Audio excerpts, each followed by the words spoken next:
Вчера президент Грузии Саломе Зурабишвили в своем заявлении, я думаю, очень четко отметила, что это выгодно российскому империализму в плане того, что отношения между Грузией и Арменией, между грузинами и армянами, чтобы они не развивались, не укреплялись. Это всегда было в нарративе Российской империи здесь, на Кавказе, и Саломе Зурабишвили сказала это с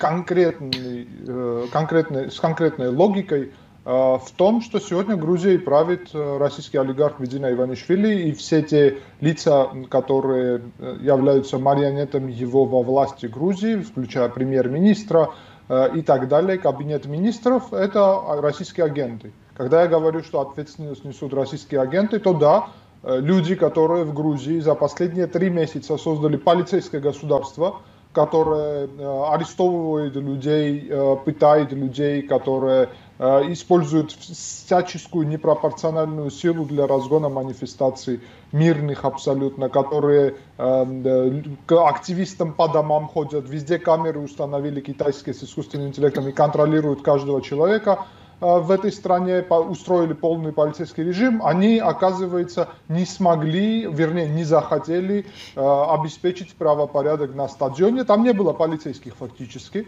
Речь идет о том, что вместо частной охранной компании они заменили их и поставили значит, отряд специального назначения, который также занимается разгоном митингов.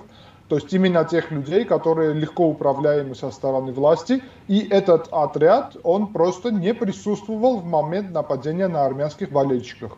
Соответственно, я считаю, что это не спортивный, не этнический вопрос, а политический и геополитический. В плане того, что таким образом Москва через свою агентуру здесь еще раз убедительно показала, что даже в присутствии двух лидеров стран, ну, номинально лидером Грузии не является Кобахидзе, конечно, но номинально двух премьер-министров, всего кабинета министров Грузии и Армении на этом стадионе.